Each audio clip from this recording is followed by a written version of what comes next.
All right, we ready? Let's go. I want you to redo that. I'm sorry. Never have we ever had to take 2 takes on this, but this is take 2. Wait, do it again. Do it again. All right.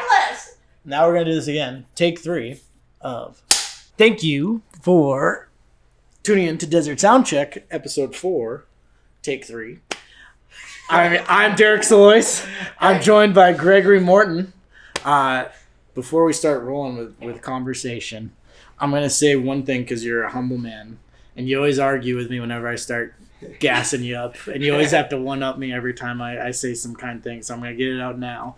The most humble man, the true definition of Southern gentleman, and a master at the flatpick guitar, Greg Morton. Thank and you, dear. A great friend of mine I couldn't think of any better way to describe you. And I would almost say, touching upon legendary status as a session player, a prominent man that Tucson's needed it for a while. In the folk music and flat picking especially, there's not enough flat pickers. Those are the guys that are like the real guitar players. These electric guitar players, they get by, but the true masters are men like you. So I just wanted to let you know how much I appreciate your technicality, your skill, your humbleness, and just you being you. Thank you, Derek. Absolutely. That's Absolutely. so sweet, so nice of you, and mutual admiration here because I love your playing too, and it's different. We have a different styles and everything else from playing acoustic to electric, and I know that. And but you're top of the game here in Tucson, and I think one of the very best there ever been here on the electric guitar, and I'm just real proud of you. And talk about humble. No. There's nobody I've met. It's especially hard. being young and being so inspirational at such an early young age to be that good and that humble. Most kids that would be your age would be boastful and and look at me and flaunting it all, but no, you're always down to earth and sweet natured and just rip it up on that guitar and make it look easy for everybody. Yeah. And make us all jealous. I learned from men like you, and I appreciate you. Greg Morton, what do you do? Well, I play music here in Tucson now. Yeah. I've been here now for 33 years. And I love Tucson so much. I love the people.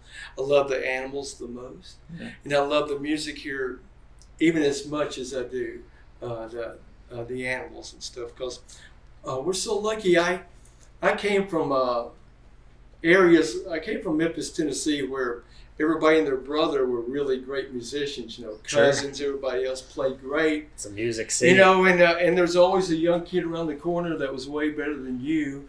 So you just had to, practice like you. And so I when I came out here, before I moved out here, I got to thinking, man, I wonder what that Tucson music scene's going to be like. Sure. If you're going to have to learn cowboy music. Yeah. I mean, like cowboy chords. What am I going to do out there? Yeah, sure. So and at the time, I was just playing electric guitar. Yeah. I had been playing them, and we'll touch base on some of the things I had been doing earlier. But I was basically playing electric guitar till I came out here. And then when I came out here, I played electric on a few gigs.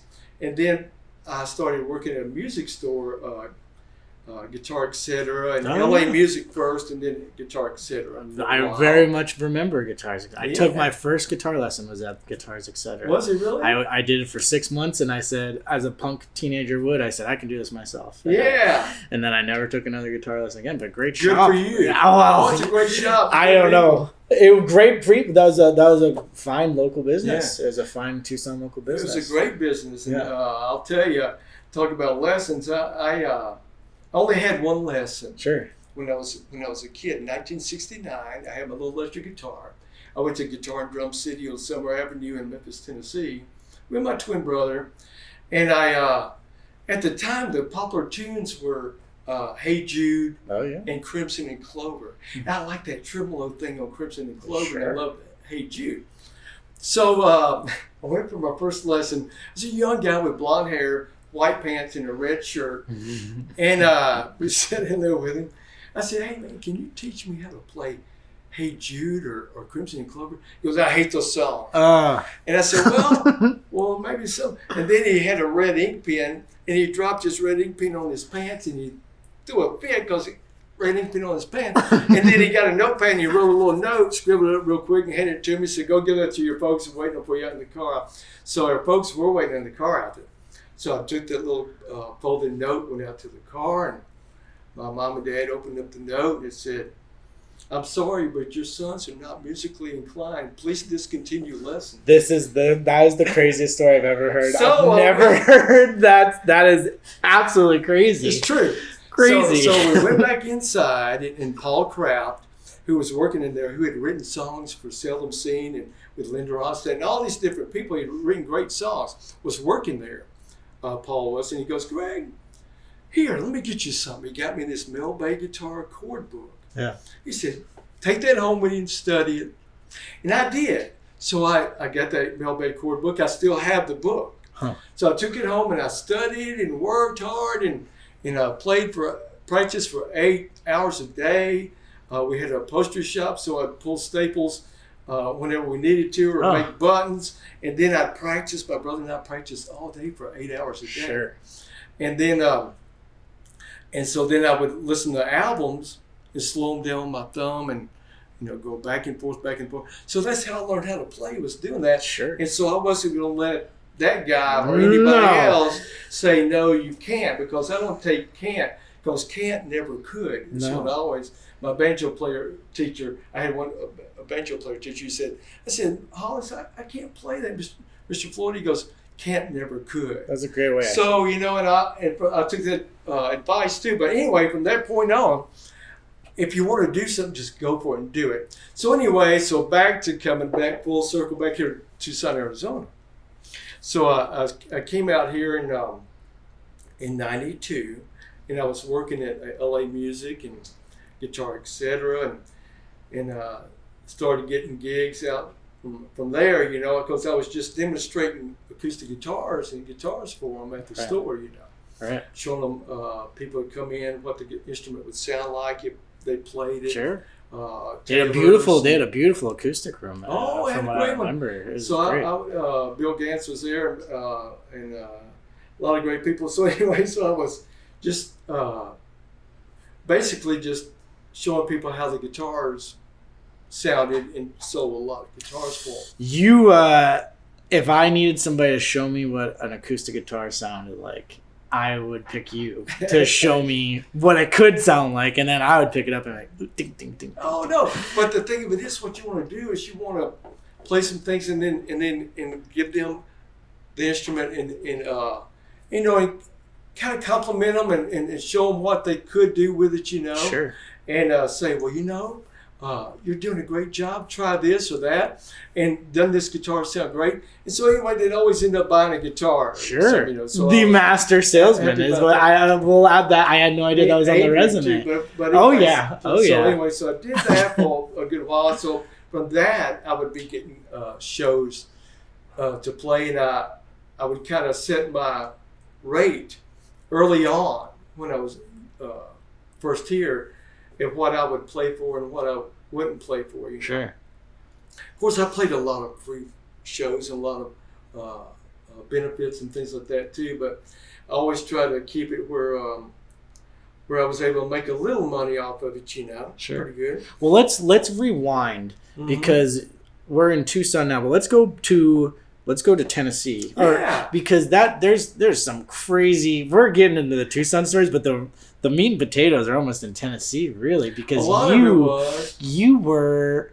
I want you to just explain your journey in Tennessee. Where I know a lot about you already, but just give me.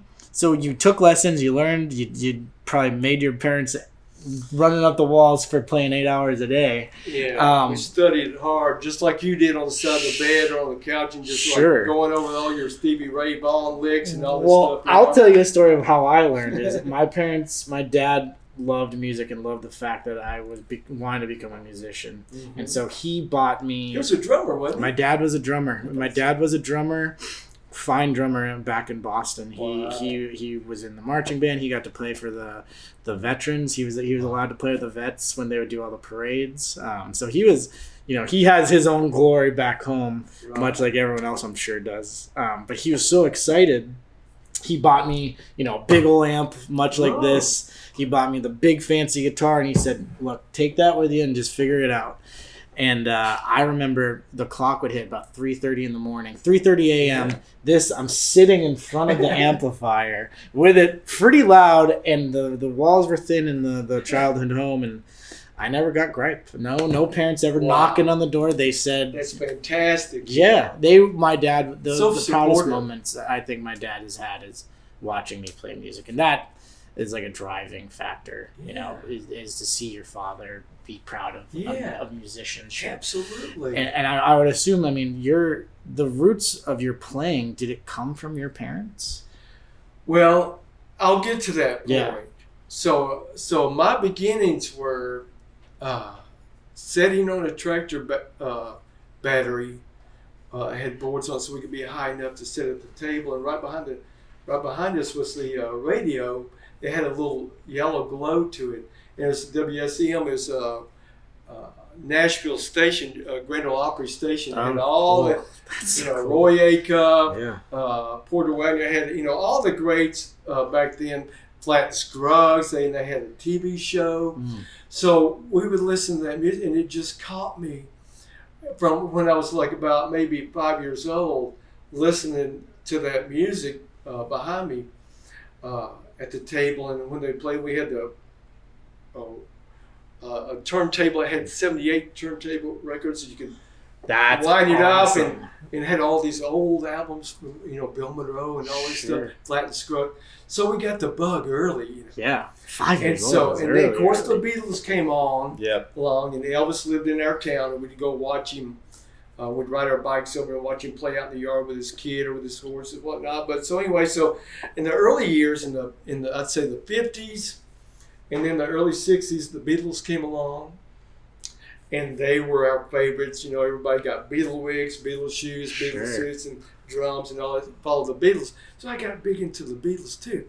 And then I was watching in 1969, watching the Glenn Campbell Good Time album. And man, that show had John Hartford on the banjo, and then later on it had Larry McNeely, who was incredible, too. And they all became friends of ours, Carl Jackson. So, but anyway, so we would watch that show, and I was so into Glenn Campbell. It's what I wanted to do. Yeah. That's what I wanted to do. One of the best. Play that. He was just incredible. A lot of people don't realize how incredible he was. Absolutely. Him, Jerry Reed, and Chet Atkins. Yeah. Those are the top three for me, too. Me and Jerry albums that were just incredible. But I got so hooked watching that show, Glenn Campbell.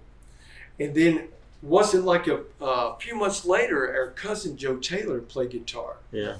And we'd go sit at his house, and I'd sit beside him while he got his guitar out, and he'd play Wild with a Flower and Storms on the Ocean, all these Mother Maybelle songs on the guitar. It was flawless and beautiful. Mm. And he played until he was 99 and a half years old. Just passed away, guitar and mandolin. Really good. Oh, my God. And I have videos of him, before he passed away, playing great with us.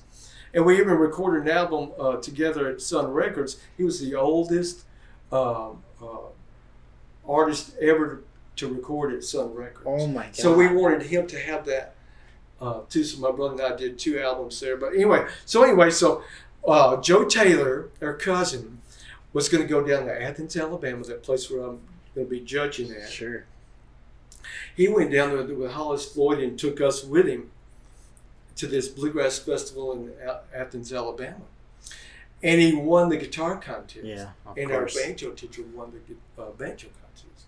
So we went directly home, got the bug, because all these people were playing bluegrass music. That's so cool. So then from that point, so we ended up getting banjos. Yeah. Because I love the sound of banjo. From Flat Scruggs. Also want to note that you're a hell of a banjo player too. I mean, the guitar, I can tell the guitar is your thing. But Yeah. your mandolin playing is flawless. I could never. I have stubby, fat fingers. Oh, you can do it. Oh, you man, can do it it easy. I can show is you. so complicated, and I'll let you do it. I enjoy Oh, you watching. do it easy. You're Now, I play great. fiddle too because the fiddle was like the mandolin. Yeah, Same fingering Sure. as the mandolin, so I picked up the fiddle early on too and started playing fiddle. But anyway, so we came back from that. We got banjos. yeah. So we started playing banjos together, and then there was a part where you have to do this. One person's playing lead, and the other person has to play a rhythm type. It was a chuck, chuck, Oh, chuck, yeah. chuck chords behind it. And I didn't want to do that all the time, so I learned enough banjo to get me by. And I switched back to the guitar, and then that was like Van Halen and his brother on the drums switching over, Alex playing. Yeah, Not that we were any good at it, but we were having fun at it. sure. But that kept us going because then I had somebody to learn tunes off of. Yeah, And he'd go, hey, let's learn this tune this week, And we'd practice for hours, Sure. hours. I mean, from morning till night, especially in the summer, all night long. Then we'd go to school, practice before school, come back and practice till nighttime. And I would even sleep with my guitar. I was so into it so much. Was there ever like a competitive aspect, like When we were my brother? Yeah, No. I would never guess it. People No. always say competition usually sparks a drive and something like that. But Well- the way you and your brother's dynamic, I see glistening eyes with each other between you two, and it's just like you almost just love the music because you're just there in it with him, right? And it's just it's noticeable. So I would never picture you being like, oh, Randall, he learned this quicker than I could. I could never see you doing We never that. had a competition thing together, which was really cool because we were twins, and I was 5 minutes older. But I'll always tell Randall that when I see him too. But we always had fun, We never really fought much at all. But we so he would learn a tune and I would learn it, or I would learn a tune and he would learn it. Yeah. It was just big inspiration for us each other to keep on going and having fun learning all these things. And then our cousin had started this place called Lucy Opry with Doug Cole. And it's a place where all the musicians, bluegrass musicians, would come and play on Friday night. Yeah. And they would let us play. That's So crazy. for us, and then we could hone our skills and learning how to work a microphone. That's something that a lot of people don't know. How to work a microphone is when it's for your solo, you get closer to the mic, then you back off with somebody else. It's what's called working the mic. So we learned a lot of things like that about playing and how to play together, how to play with other people. And the cool thing about it was we would learn a few tunes and go on Friday night and try them out and play them, Yeah. But we made sure we had them down pat, I believe you. because we didn't want to play anything that we didn't have down pat. You strike me as a man that likes to do it right. You want to get things right. You want to be a perfectionist at it, or do your very best Sure. at everything you do. That's why I even make all these notes and stuff. I love it. It's because it's fun because I am such a polar opposite. I enjoy the thrill of walking into a situation, especially in musical situations. That thrill of not knowing is like the utmost excitement to me. And that's fun too, Yeah. I almost this is how I approach gift horse shows. Sometimes I'm the person that writes the set list and I don't even look at it while I'm on the stage because I'm like, I want it to be a shock. I want them to be like, okay, Derek, this is the next song, and I'm like, oh, I don't remember that song. I don't remember how to play that song. And you guys are all witnesses of many times. If you listen to tape of us playing gift horse shows, you'll hear me in a small microphone somewhere being like, I don't remember how to play this song. And I'm the man playing the main riff. And, that's my cynicism. Speaking of, I like that thrill, the roller coaster of playing music. Oh, and I do too. I love the, the improvising part of it, You're a hell of an improv guy. I just love that. But the thing that impresses me is like with you is you take chances, but you do have your solos that are so beautiful, because a lot of people will get up there and they'll just play a lot of licks and things like that, but yours are structured where they're tasteful. You know what I mean? Appreciate You that. know how to build a solo. A lot of people don't know how to build a solo on a guitar Sure. or on a break when they're playing. Right. And then you know how to be tasteful That back means- behind when that everybody means else so is playing. much. You That know means how a to lot. lay back. And that's what people need to learn, is how to not play so much, but play what's tasteful Sure. where it fits. Well, and you that's know- what you do on that guitar. Oh, that's so you know. kind of you. You know, well, you would know it just as well. It's fun to talk to musicians about these things, of how you approach an improv thing, or how do you approach just the guitar in itself. You know, I don't love the things where people say he's an unconventional guitar player, and I think that I don't love that, because Oh. it's not, there's no rules. No. If we're holding a piece of wood with some steel strings on it, there shouldn't be rules about it. And I've always taken that to heart of, you know, sometimes I hold the pick weird, and that doesn't mean I'm wrong. And this is how I approach things. But it's always fun to dive into the brain of a guitar player, especially because it's such a prominent instrument, right? You know, even if you're playing rhythm, there's some killer rhythm players. If you sat down and listened to Keith Richards, one of my favorite rhythm players, or Bobby Weir, the best of the best rhythm players, sometimes you look back and you're like, they're so talented, and they're not even heard most in the song. And when I tell people, when they say similar things, what you just said, it means a lot to me.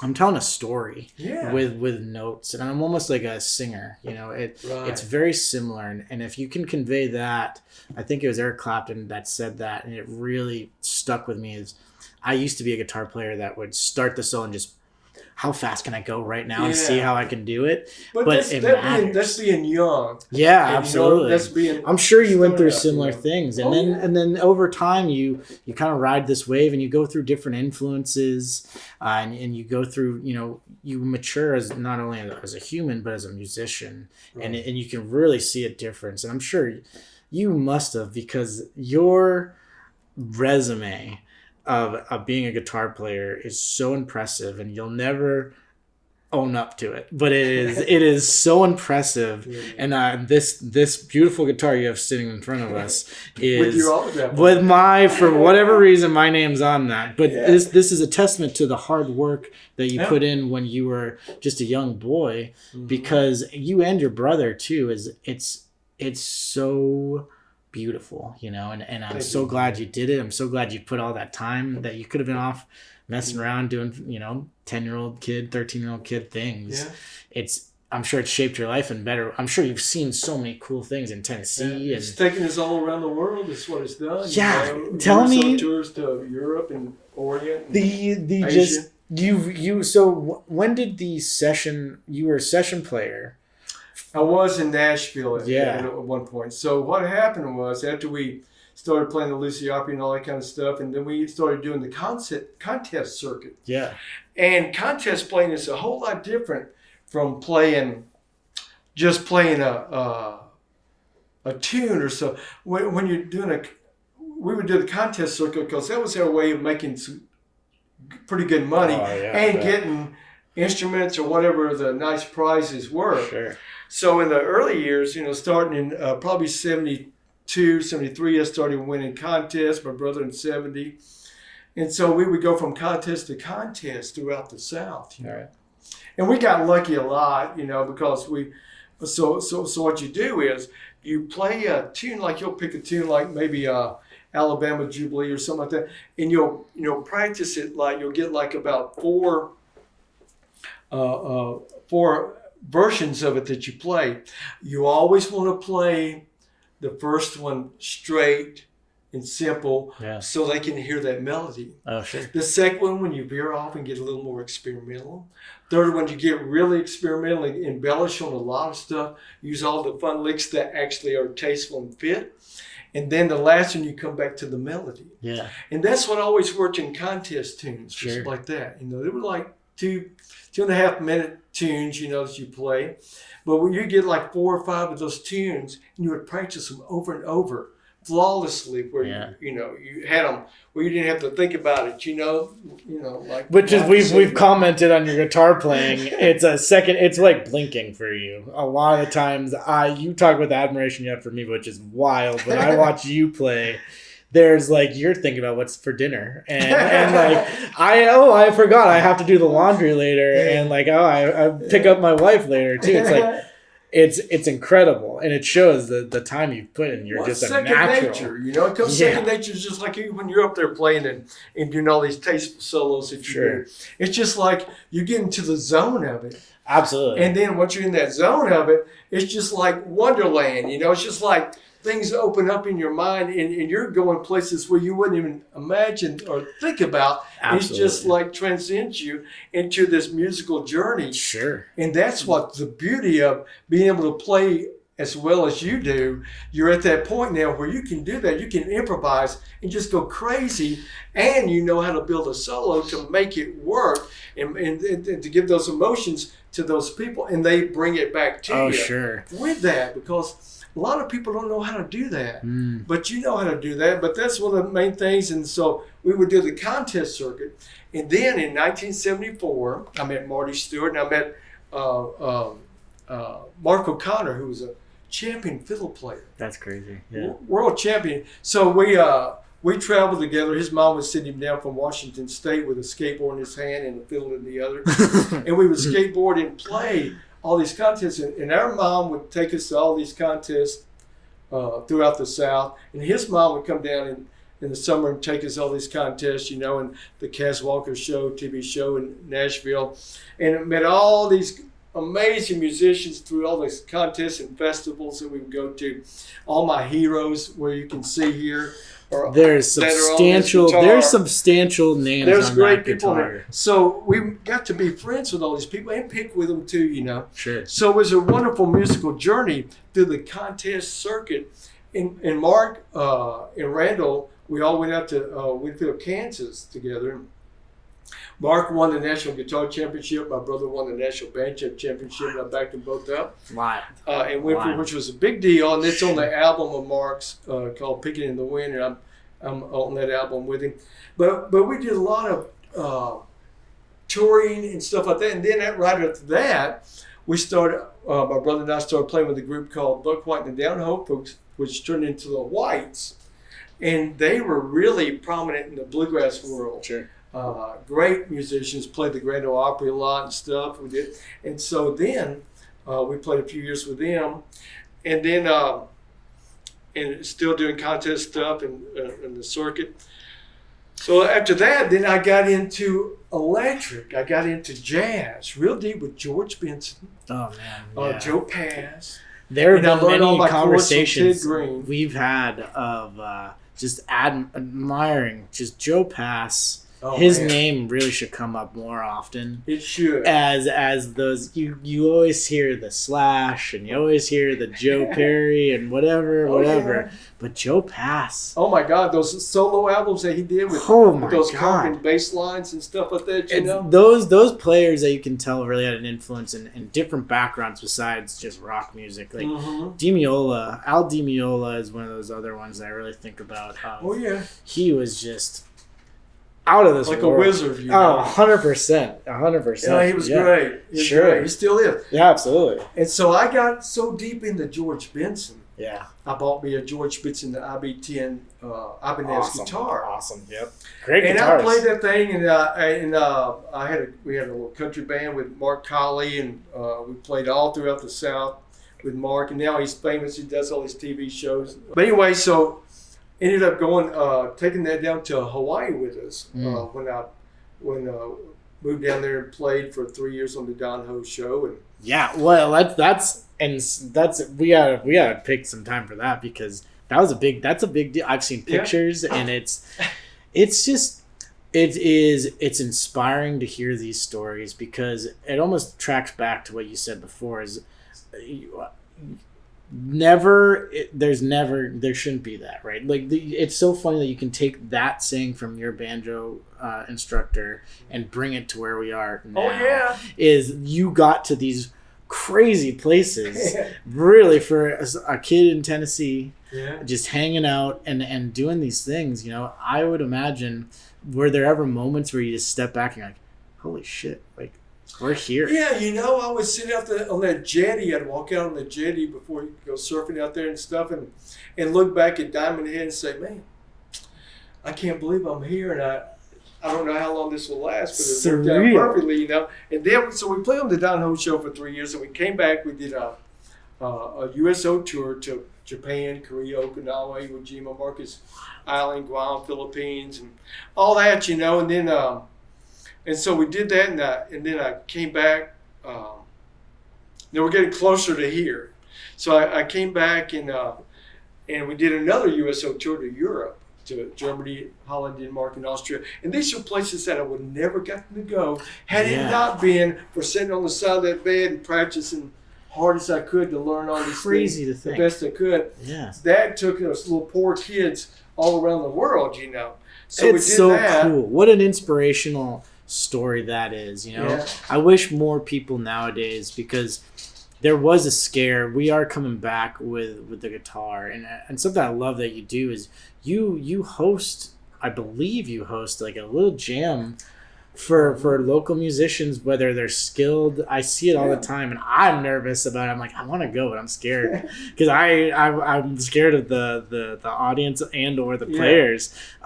But there was moments there, I recall, you know, where the guitar centers started closing down and no one was buying guitars. And I think COVID, as traumatic as COVID was, it inspired people to be like, I got some Stay time. home and practice. It was incredible, wasn't it? Please stay safe, but also pick up a guitar. Yeah, pick up an instrument. And and we're coming back a little bit, and it's just, I think people are starting to realize, again, young people are realizing, hey, music is cool and guitar's cool. And they just got to look at stories like yours of it. There's still an appreciation of music in the world, you know, and where it could take you. It doesn't have to just be your bedroom. You don't have to just be a bedroom player. You're a living, breathing example of the fact that I just played music and somehow we know how. You're great. You're great. Your personality is incredible. That has something to do with it. But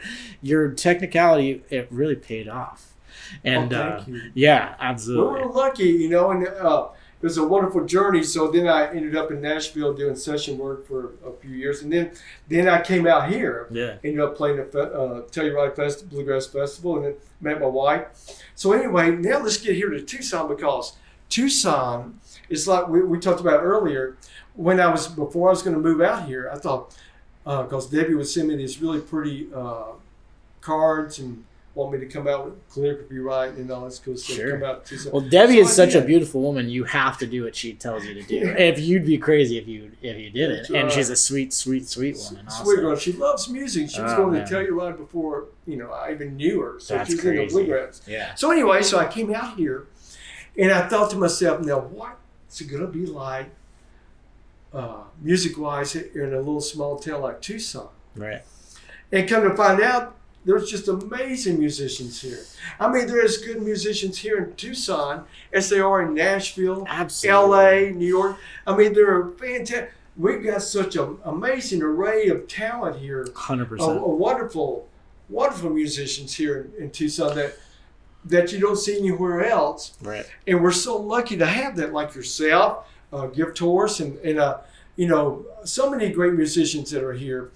And it just really made me so happy to see that, you know. Right. And I was able to work with a lot of them, and so I was really happy to know how many great musicians are here and great places to play. Yeah. You know, like it was La Casino when I first started out here. You know, I just played a lot of other places. You know, Sure. like Trail Dust Town and different places, but JoJo's now. It was called La Casino. I played there for 15 years. Yeah. And I still play there every first Friday of the month. Yeah, make a note, everybody. First Friday every month. You Five, have to see Gregory 6 Morton. to 8 there. You and it's sometimes you. Yeah. Then you'll have an upright bass player, but Sometimes, but now JoJo's is just me solo. right. And here's what I like about playing solo: you can do what you want to do. I was about to say no no bass player to tell you what to do. Am I right? And you don't have to say They're notorious. You don't have to say, "Hey man, do you know this tune?" Or and you can read the audience and see what they want to hear. You can look at their faces, and when you play something, you see if it lightens up, if they feel good about it. You know kind of what to read the audience and see what to play. Sure. Especially if you're doing a solo. Now you've got the whole range of all the music you want to do, not just bluegrass, but anything you want to do. Right. And if you've worked them all up, then you can do a little pleasing thing where you can make everybody happy. You know? Well, the difference when you play a solo, the reason why you're way better than I is No, you can that's play not by true. yourself That's not and true. you get this incredible reaction. If I was by myself just trying to do my thing, it would never work. I do need a bass player. I do need a bass player with me. You carry these things and just such Well, it's acoustic grace. guitar, and I got to tell you why. Yeah. And I'll tell you why it works out well on acoustic more than it does. You know, you can do a solo show on electric. Sure. I've done that before a long time ago. But the thing of it is, on the acoustic, it's a very deep, full instrument too. Just, you know, Joe Pass, he plays electric. Oh, yeah. No, Larry Carlson. But on acoustic guitar, I worked out how to make things sound fuller, Sure. not just picky, because what I do is I incorporate a thing called cross picking, Right. where it sounds like you're doing 3-finger style, Oh, yeah. and it makes it real full. Absolutely. And so that way you're able to make it fill the room up with a lot of cool, pretty chords, Right. and a lot of cross picking that makes it sound like it's bigger than what it is, Right. instead of just picky, you know. And so I learned a long time ago that that's what I wanted to do when I watched Norman Blake and Dan Creer play a solo show in 1970, 71. And I said, that's what I want to do. Yeah. I want to use this instrument, even if it's red or not, by myself, and play a solo show and make it work and make people happy like that. True and so art. far, Wow. knock on wood, You're it's doing. doing You're okay, killing you it. know? No, it's and But that's I a don't know true art Derek, form. you know, Oh man. I Now- told now to everybody me- I knew this was gonna happen. To me now, when I go and watch you guys show, when I come out there and watch you guys play, wherever you're playing at the Hut or on the Rocks, every time I go out there, you guys are playing a brand new song, like 4 or 5, 6 brand new songs, or a whole set of new songs. Yeah. Nobody does that. Nobody does that here in town. I'm going to tell you right now, nobody in town comes up with a whole set of brand new songs every time they play. Right. And your repertoire is so huge. Yeah. I don't know how you guys remember all that stuff. And I'll come up and I'll request Oh, something. I told you I don't remember. I don't But I remember. gotta tell you, Yeah. what the beauty of it is you can go back and revisit these tunes. And these are very structurally and technically really hard instrumentals, guitar parts to Sure. play. And if you don't have it down pat, if you have not practiced, you're not going to be at your top of the form. Sure. But I got to tell you, every time I see you play something, sometimes I'll come up and I'll request something Oh yeah. just to see, just to test you. And by golly, you come up. I mean, it's just flawless and just beautiful and tasteful.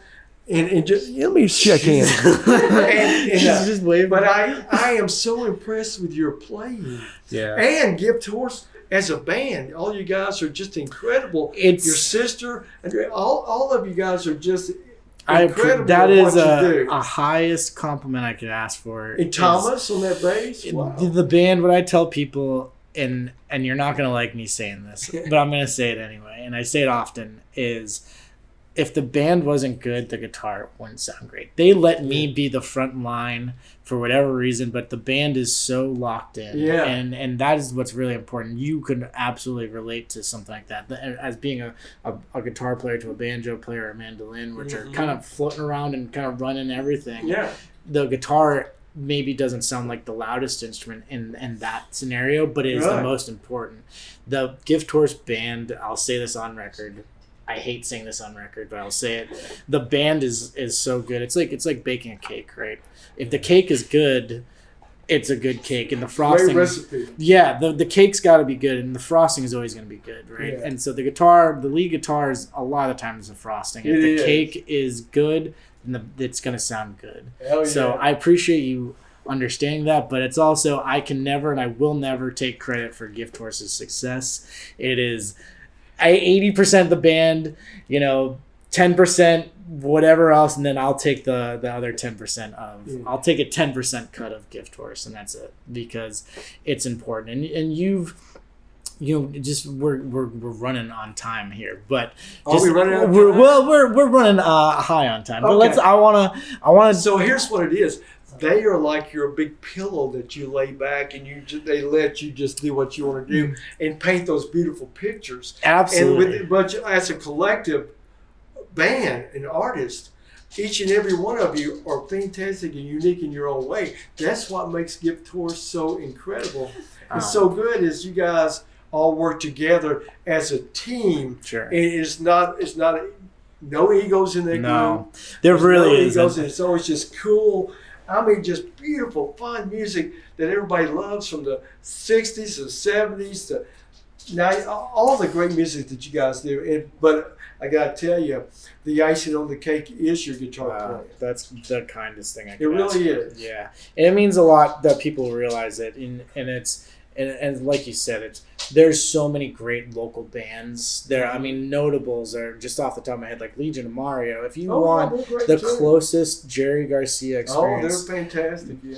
I mean, Mario is one of the best of the Oh, best. yeah. And then you think of just outside of that, we have such a great pocket here of seeing just whatever you want to see. As long as you look for it, you are the top of the top of a flat picker. If you want that kind of music, you can find it. If you want jam band, you can find it. If you want just rock and roll and blues, you can find it. And like you said, there's so many great venues here. Yeah. But man, And they really support us all. The venues are fantastic in helping us all out and calling us for gigs and absolutely, stuff too, the venue and the fans. Oh, It's yeah. the fans.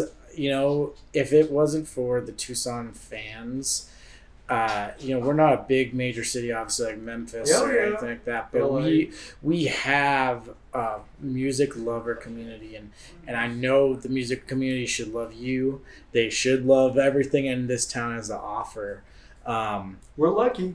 We're lucky. We're lucky. We really are. We're lucky to be here in Tucson and playing music together. And one of these days, we're going to play together. It will be the day that happens, and it's gonna happen sometime. Look out this year, I promise. This I'll year. come play some mandolin with you or something. Oh no, I'm gonna be sitting down watching you play lead guitar with Gift Horse. Is really what it is.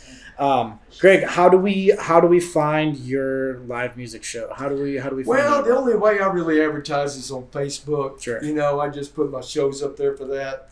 And I want to say real quick, thank you, Tucson local bands, for having us do this. I can't thank you guys enough for taking your time out to come over here to Derek's beautiful house, and for Derek to take his time after work and everything else, and Delilah. And thank you guys so much for doing this for the community, for us musicians. It means so much that you have such a big heart to do that and take your time to do that. So sweet of you all, and I just love you guys. We love. I mean, this community. They see the musician of Greg Morton, but they deserve to see the human of Greg Morton. And I think this painted a great picture of who Greg Morton is.